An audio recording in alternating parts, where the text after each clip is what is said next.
Hey guys, this is Comic Uno, and today I'm doing Comic Uno's Best Comics of the Week, and this is the show where I review all the comics I've read this week in one show.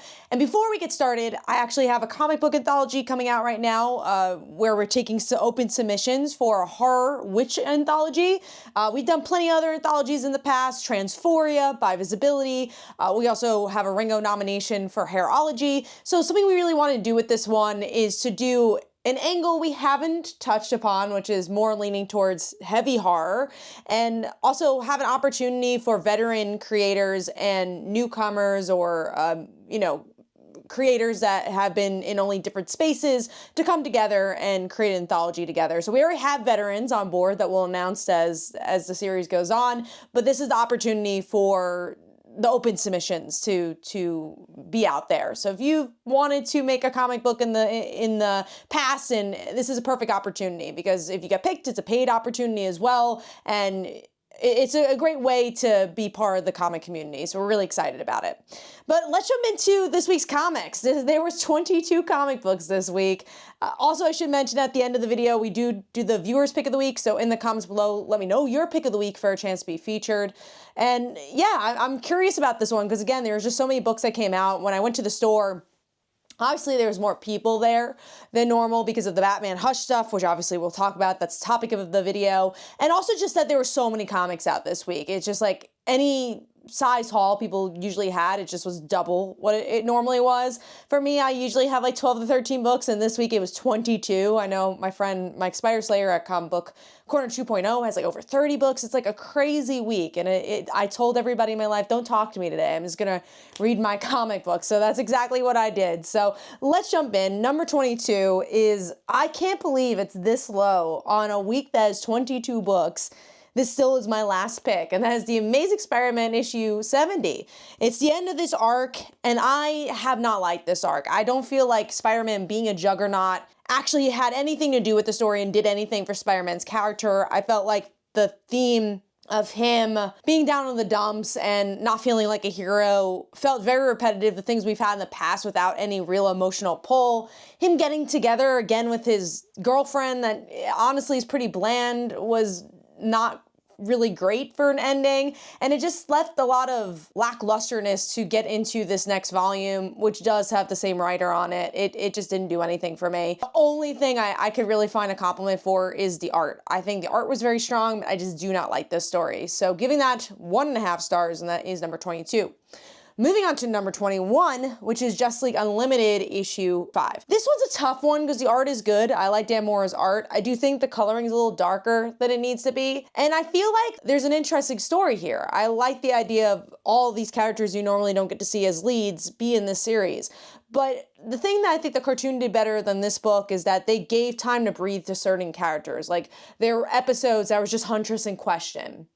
There was episodes that focus on specific characters, and here they're just trying to throw as many characters as possible that you can't really get the overall scope. And then at the end of the issue, you find out you're gonna have a 6-issue crossover between World's Finest that I don't read currently in this book, which, yeah, if you're a Mark Waid fan, if you've been following World's Finest, maybe that's gonna be a fun crossover for you. But for me, I don't feel like this book has established itself enough for a crossover, and for someone who doesn't read World's Finest, that honestly gives me a push to maybe not pick up this series. Even though, honestly, I want to read it because of Carol Ferris. So I'm kind of torn what I'm going to do with next issue. But I was pretty disappointed with that ending that I found out there was a crossover. So we'll see. We'll see next month what I'll end up doing there.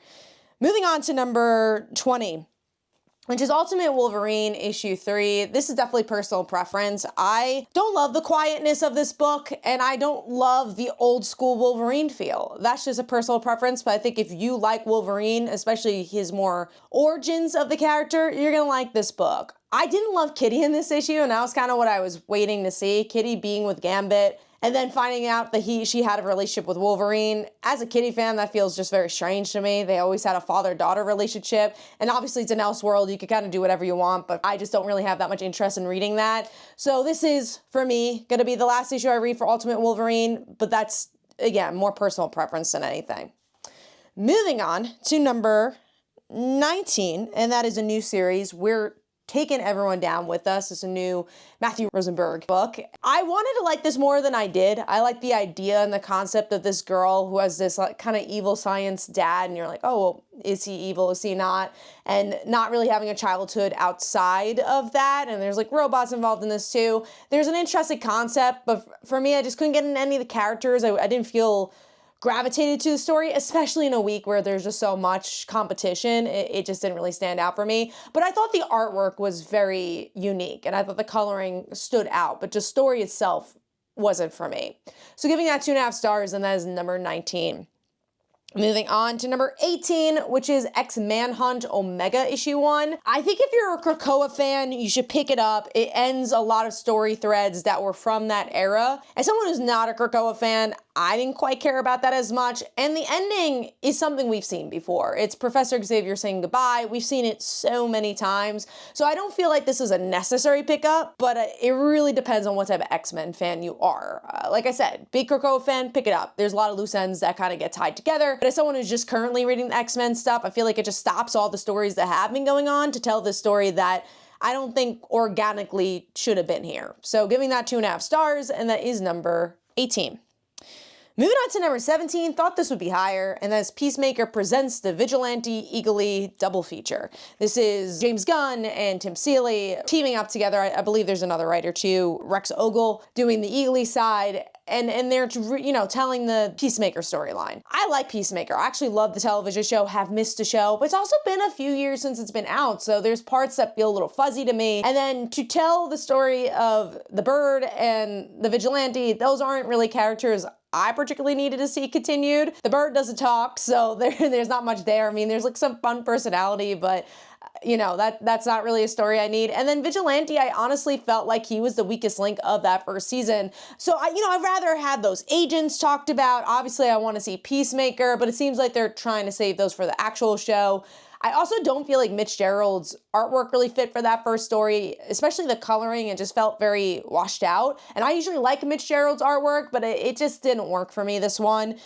Maybe I'll get the next issue for that last story. Believe it or not, I thought the Eagly one, at least because Peacemaker was in it, felt a little bit more cohesive. But I don't know if I'll pick up issue 2 or not. So giving that one 3 stars, and that's number 17. Moving on to number 16.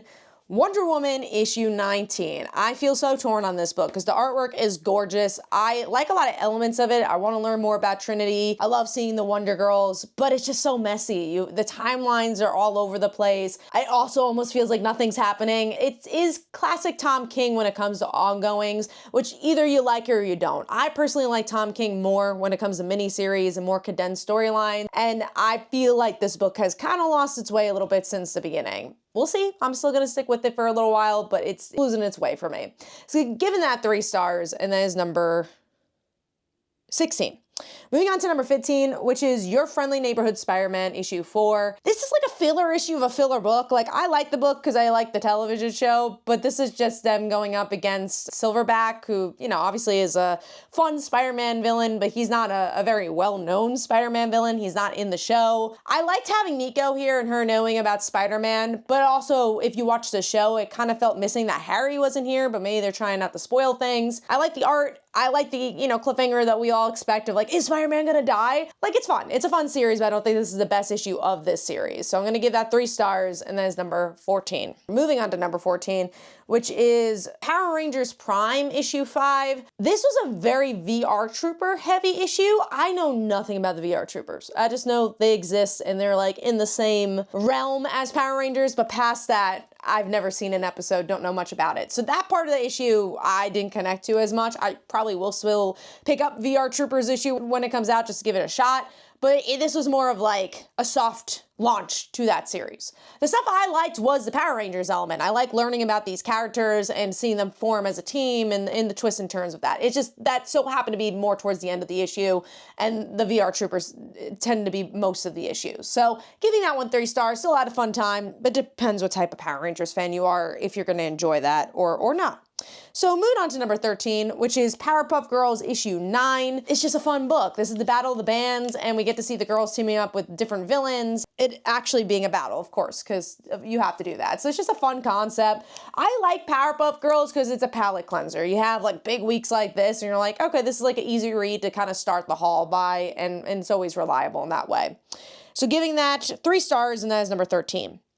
Moving on to number 12, which is the Uncanny X-Men issue 12. This is a Gambit issue. Depends if you like Gambit or not. I actually don't know much about Gambit's history, so I was like, oh, it was cool to learn about like his stepdad. I thought that was interesting. And there's some interesting elements of Gambit that were explored here, and I like the kids. Anytime they show more stories of them, I want to learn more about their interactions and their dynamics. So I like this issue well enough, but like I said, I'm not a huge Gambit fan, so didn't like rocket to the top. But I did like that, actually, I don't even think it's Dave Marquez's artwork, but the artist seemed very familiar to Dave Marquez, so I liked that the art felt like it has been compared to that previous volume that was very different than Marquez's artwork. So giving that one 3.5 stars, and then is number 12. Moving on to number 11. This is much higher than it has been, and that is Absolute Wonder Woman issue 6. I thought the artwork was a big improvement for me. I love this artist, so to see Kelly Thompson teaming up with them again is always a pleasure. And I liked how they slowed things down. I enjoyed just seeing the underworld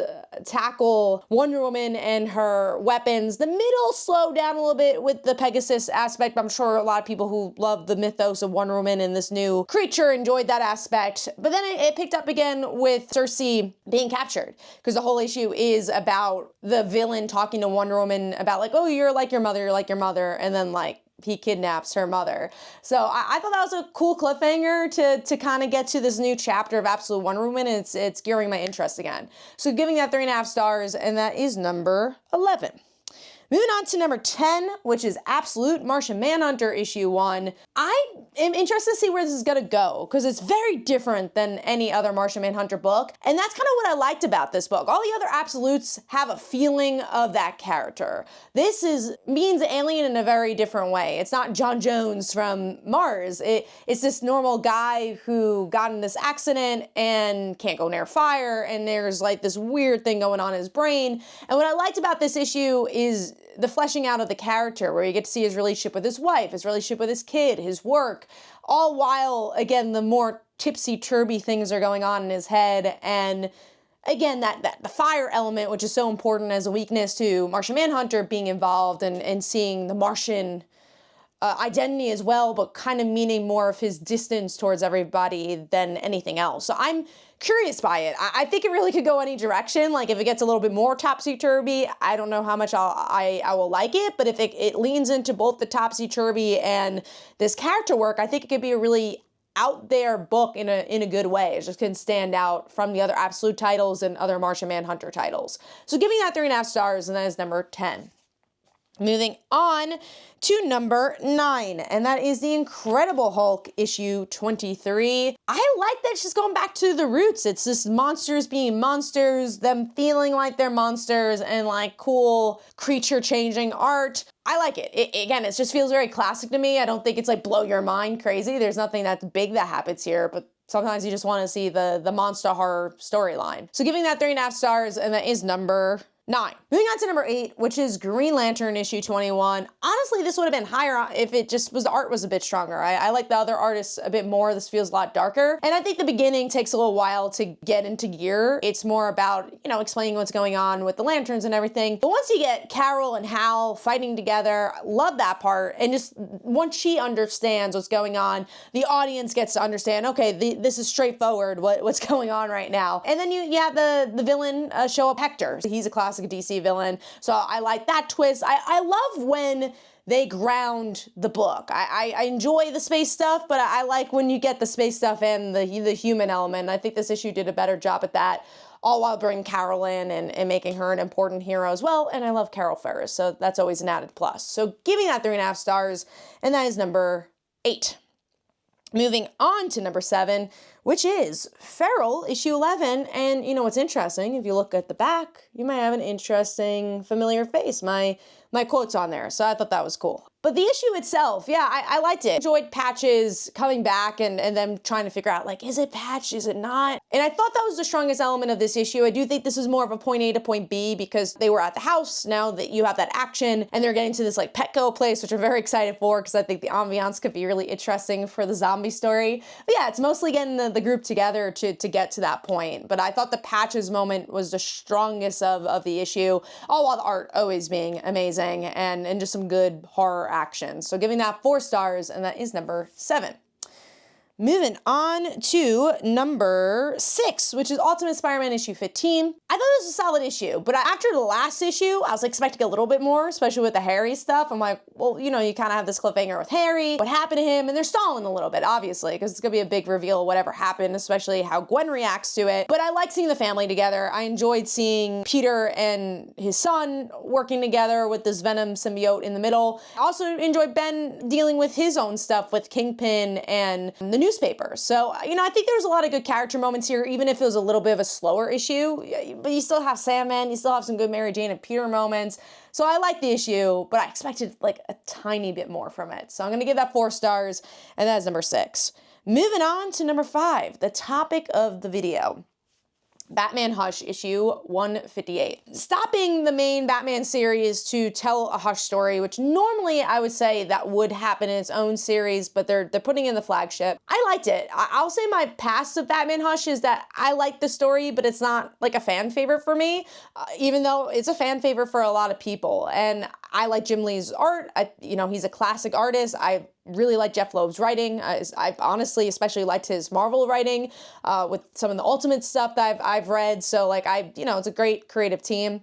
What I thought was interesting about this issue is that I don't really know where to place it, right? It doesn't really feel like what's been going on in Batman currently. The art doesn't really feel that way either. And when I mean the art, I mean the character designs, like especially Batgirl looks like an older design of Batgirl. So I'm like, I can't really place where the story is at. I also almost don't care because it's like this timeless story. Like I think that's the point, is to show like this classic style of storytelling for Batman and going back to some of the stuff from like the 80s and 90s. So I like that element. I will say this is a bit of a slower introduction, but there's some interesting elements within it. Joker dying in the end, and then Batman figuring out it's Hush. It's all set up to hopefully a bigger story. I liked seeing Nightwing and Batgirl involved. Like, I thought it was a very solid issue, and I think it also just depends if you are a classic Batman fan. If you are, like, maybe a Scott Snyder fan and just started with Batman there, that's a very different looking Batman than this Batman. So it really depends on when you started liking Batman, I feel, and maybe even when you started liking comic books, and how you feel about the current Batman run. Because again, I do feel like it's stopping the Batman story. I don't know if this is actually going to affect Batman. It feels very outside of the current continuity. But is it worth the hype? Yeah, you know, I liked seeing the classic storytelling, so in that regard, it's worth the hype. I love just seeing people go to the comic book store, that's worth the hype. But is it 3 Jokers to me? No, 3 Jokers, I thought the artwork was blow your mind crazy. You know, I think Jim Lee does a good job here, but I thought the coloring was a little muddied. And then there were so many big moments that felt like it affected the DC Universe in 3 Jokers, compared to here, where again, it does feel a bit more like a side story. So giving that 4 stars, and that is number 5. Moving on to number 4, which is Radiant Black, issue 32. But what I liked about this one is that it does have that modern feel to it. This issue is mostly about our main character, Marcus, just trying to date and just be like, okay, I hate these apps, and then goes on these dates as Radiant Black, and it still doesn't really go well for him. So I like the modern take on the character. I like that it's everything you enjoy about superheroes and superhero telling, but from a completely different angle that only an indie comic can tell, with really crisp art as well, especially when it comes to the coloring. So giving that 4 stars, and that is number 4. Moving on to number 3, which is Superman, issue 24. Love, love, love this book. And there's a lot that happens in this issue. That's what I love about this book, is every issue something big kind of happens from the character point of view to a plot point of view. And this one, it's what's going on with the Supercorps. They're trying to sell their weapons to people that probably don't deserve them. You don't want to bring Superman's powers into the wrong hands. And there's this idea of like, is Lex Luthor going to become a villain again? Who is the villain of the story? And we find out in this issue. You know, there's a lot of good cliffhangers, but then also like small character pieces that are going to grow probably in that next issue with issue 25. But like the hints of Lois being connected to Zod's powers are explored a little bit here. The only reason I feel like this wasn't as high as usual is the artwork is not my favorite style, but I still think it does work for this book. So overall, giving that 4.5 stars, and that is number 3.